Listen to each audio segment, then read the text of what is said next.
The start of the school year will be here before we know it, and when it is, Milwaukee students won't be learning inside buildings like this. I miss school. Courtney VALS-STEELE doesn't like going to school online. She says it's not the same as being in a classroom with a teacher. It's easy for me to just call their name and be like, can you help me, like walk me through it?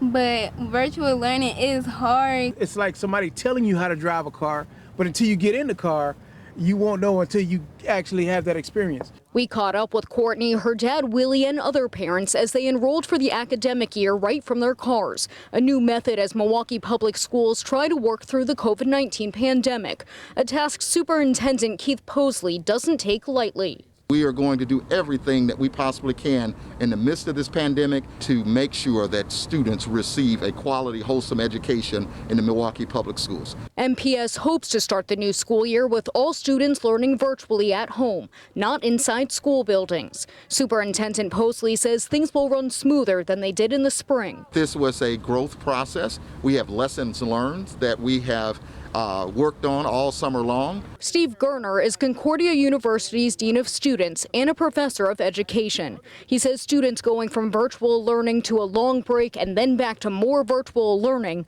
can lead to problems. What's going to happen is there's a huge gap there right now in learning and education. Amy MIZIALKO, president of the Teachers Union, says teachers are working on finding innovative ways to engage with students. It is a heavy weight and burden to know the challenge ahead in terms of how do we forge those relationships with students and families, and how do we develop that classroom community in a completely different way. Everyone will have to work together when schools start back up.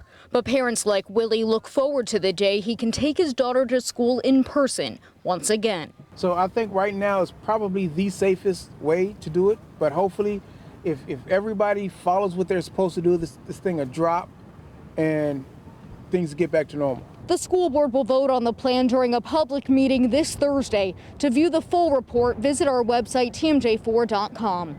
Reporting in Milwaukee, Lauren Linder, TMJ4 News.